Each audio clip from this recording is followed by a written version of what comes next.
In this video, I'm going to teach you everything you need to know about joining 2B2T, including how to escape spawn, what mods to use, how to find dupe stashes, even griefing, plus much more. Everything will be sorted into chapters below, but I recommend watching all the way through to begin with so you don't miss any essential advice. So let's get right into it. My name is Rickson and welcome to the complete guide to 2B2T.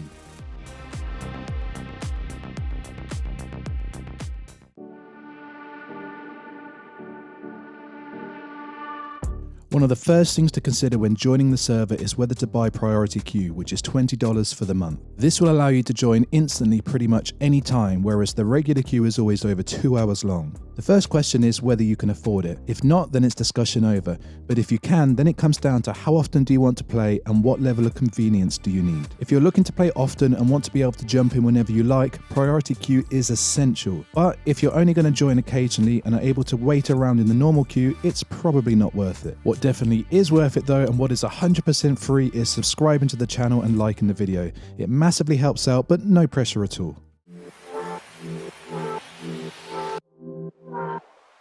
One of the biggest considerations for new players is whether or not to use a hacked client. Many are reluctant as they'll either be coming from servers where hacking is forbidden, or they'll be thinking in regular gaming terms and see it as cheating and ruining the experience. And yes, if you were to hack in a normal Minecraft world, it would spoil the basic survival gameplay, but 2B2T has so many unique things you'll miss out on if you don't. Firstly, there is as much going on underground in 2B as there is on the overground. With basic hacks like chest ESP, you can make sure you don't miss anything. I mean, imagine if you walked right over a dupe stash. Secondly, there has just been so much player activity on the map, especially at spawn, that you could literally spend all your time following torch trails and tunnels only to find they are dead ends. Hacks like FreeCam can help you quickly check an area to decide whether it's worth further exploration. If you are serious about doing anything on the server like PvP, base hunting, even building, then hacking is essential. You are just at a huge disadvantage if you don't, and will potentially miss out on many amazing 2B2T experiences. You will also learn how to protect yourself better from other hackers too. In terms of which hack client to use, there are three main choices. Meteor is a very popular free client that's easy to use and very customizable. And while it's not specifically made for 2B2T, it has all the basic and even some more advanced options that make it the obvious choice for a casual player or someone wanting a free option. Future Client is a famous client used for many years by popular YouTubers and costs €24.99. It's known for its powerful PvP modules, but also has all the basic features you could ever need. Russia Hack is a highly customizable and easy to use client which has many features that makes life on 2B2T easier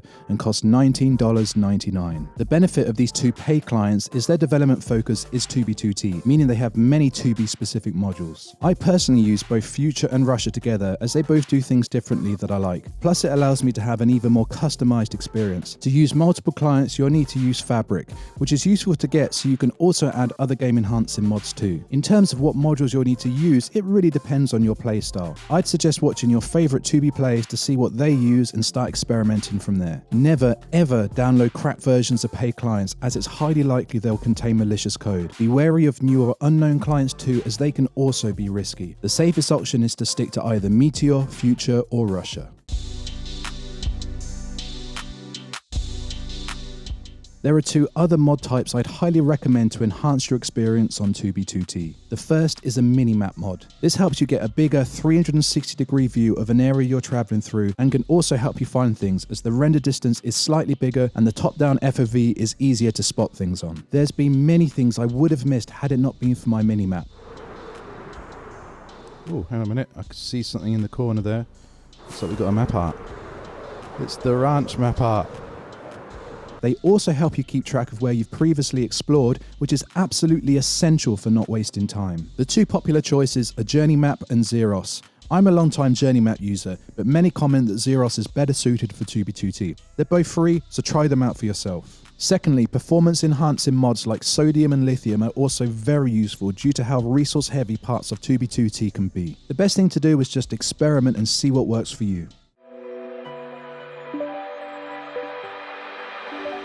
Although this is by no means a necessity, if you've never learned about 2B2T's history, I'd really recommend doing it. So many crazy things have happened over the years, and getting to know it can really enhance your experience on the server and make you really appreciate being there. Oh, look at that. V-Train banners. This is a 2016 dupe stash is what this is. Okay, this is a pre-shulker box dupe stash. Yeah, so this is an old base. Dr. Upe's 2013. Bro, that is sick.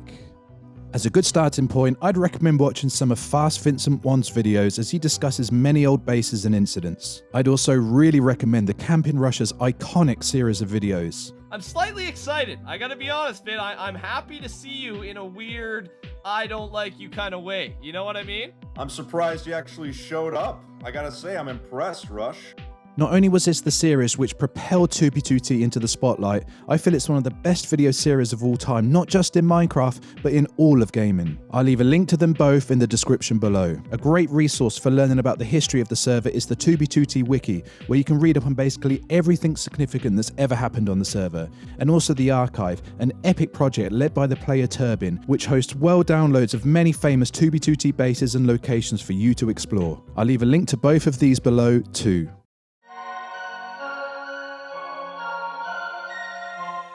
To connect with the 2B2T community, there are a couple of options. Discord is always going to be your best bet. A couple of community servers I definitely recommend are the 2B2T Signbook and Collectibles Network and the official 2B2T Wiki Discord, both of which will help you find groups and projects to be part of. Now, a small word of caution before you do get involved. The 2B2T community has a reputation for being highly toxic and controversial, and while I think this is largely overblown, it is still an anarchy server and it is still mostly unfiltered. So make sure you have a thick skin and are not easily offended.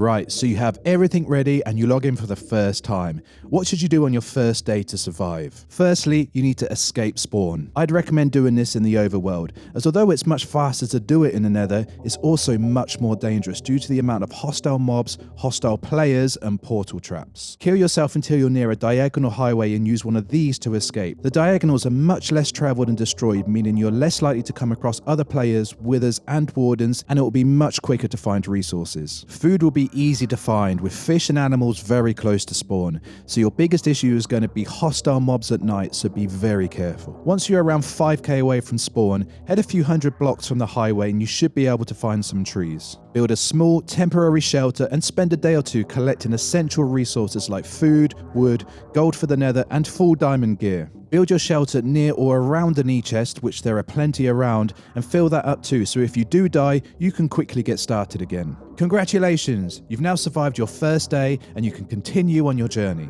If you've ever escaped spawn, let us know in the comments how you did it, and help other new players out too.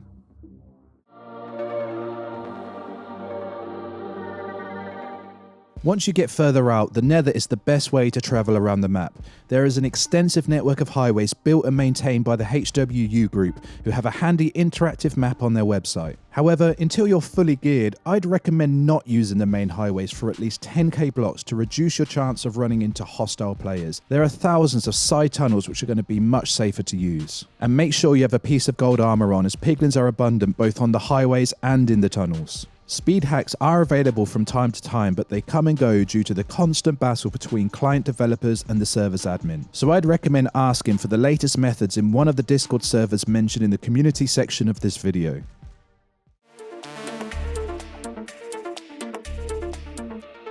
At some point, you're going to want to settle down and make something more permanent. Maybe so you can grind some better gear, or maybe you want to impress the server with your building skills. But where should you build? As a general rule, the further from spawn and the further from a highway, the safer you'll be and the longer your base will last. In my opinion, 500k away from spawn and 30k away from a highway is the real minimum, but others would say over 1 million out. Whatever the distance is, you have to be smart when choosing a base location. Firstly, I'd recommend building along the diagonals for the same reason I said for using them to escape spawn. They are a lot less traveled. Use the main highway to get the distance you want from spawn, then use an existing side tunnel and some open nether to get to your desired location. Do not create a tunnel leading directly to your base, as base hunters use tunnel ESP for this very reason. Set beds in the overworld every so often so you don't waste hours of travel if you do die. Also make sure there's an e-chest around so you can quickly grab new items. Ideally, you want your base to be in 1.19 chunks in both the overworld and the nether. If you struggle to find 1.19 chunks in the nether, at least make sure you choose a location that doesn't have much activity, such as existing portals and tunnels, and it's a sufficient distance from the highway, it's important you leave no trace of your journey here.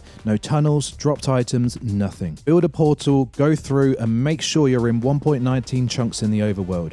There is no compromise here, as older chunks are still very easy to track. Once you've arrived at a location you like, make a bed and put all your gear into a chest except for a diamond pickaxe. Go back through to the nether, break all the portal blocks, clean up any mess you make, and jump into lava so your items burn up. Once you respawn, break that portal too, and you're now safely hidden in the overworld and ready to start building. And what you do from here is down to you. A few other general tips. Repeat the bed and portal breaking method every time you want to go to the nether. I'd recommend doing this sparingly, so gather as much nether resources as you can on your journey before starting your base, especially some e-chests. A pearl stasis chamber and an alt account permanently at your base is the best way to get back quickly if you want to go out exploring. Never leave your most valuable items out. Instead, keep these in your e-chest. Naturally occurring chests are a good way for hiding items, as they're so abundant and contain nothing of value for geared players. Just make sure it's a fair distance from your base, and as always, leave no obvious trace you were there. But just remember, even with all this advice and taking the most amount of caution,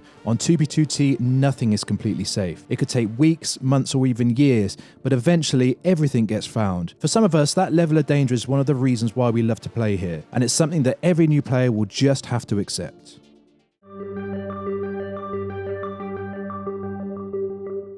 2 bits of gear that are sometimes harder to get are an ELYTRA and shulker boxes. Now, you can get lucky and find these around spawn, as rich players often discard broken ELYTRA as they're too lazy to mend them and will leave empty shulkers around too. If you don't get lucky, you can still find them the old-fashioned way by traveling to the end dimension. I'll put up a list of all known end portal locations so you can pause and make a note. I found untouched end cities with ELYTRA around 20k from spawn and 2k from the highway, and semi-radius cities with some shulkers even closer.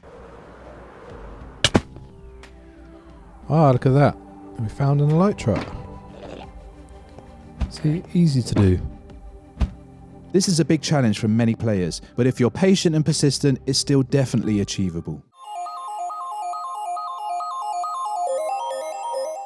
Base and stash hunting is my absolute favourite activity on the server. The idea of travelling out into the unknown and having absolutely no idea what you might find is one of the things that makes 2b2t so unique.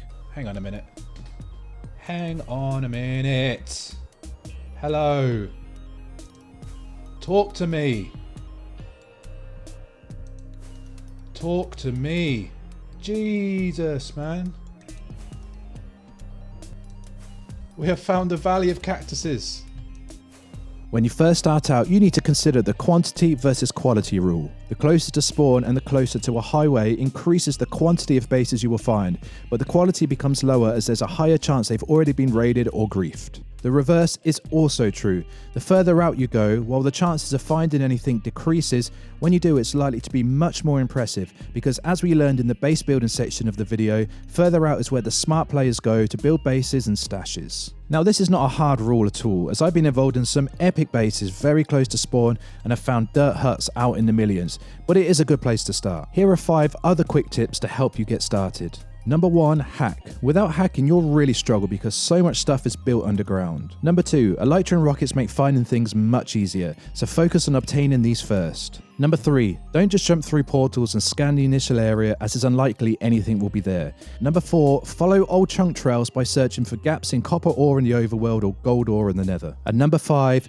be persistent. Yes, you can get lucky and find things quickly, but sometimes it can take a while. I promise though, if you stick with it, you can have some epic results. As a final note, it can sometimes become frustrating, and you might consider using a shop that's selling shulkers of god kits for less than $1. While you might be very tempted, I would always advise against it. Some of my favourite times on the server was when I was poor and struggling and just trying to survive. And it was the best feeling in the world when I found my first dupe stash. If you simply buy your items, you'll miss out on all those early achievements. If you want any more advice, I stream myself base hunting every week exclusively on this channel and will always answer any questions you might have. But all you need to do now is get out there, put the time in, and good luck.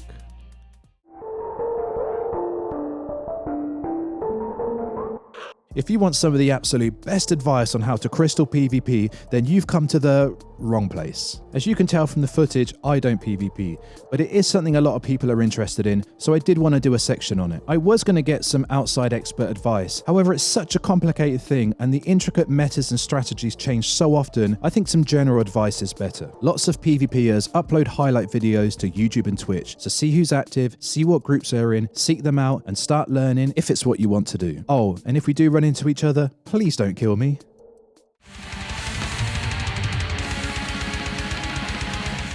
So you're tired of your SMP not letting you do anything and you want to blow some stuff up, and you figure 2b2t is just the place to do it. And yes, griefing is a huge part of 2b2t's history and culture. It's always happened and it always will. My opinion on griefing is this: do it, but only if it serves a purpose. Maybe you found a base that belongs to a rival group or even a player that's betrayed you, or you might decide to blow up your own base that others can't. In these scenarios, I would say go for it, but don't just grief for the sake of it, as you might be destroying something that's had a lot of time put into it, or it could be something with a lot of historical significance. Remember, just because you can doesn't mean you should.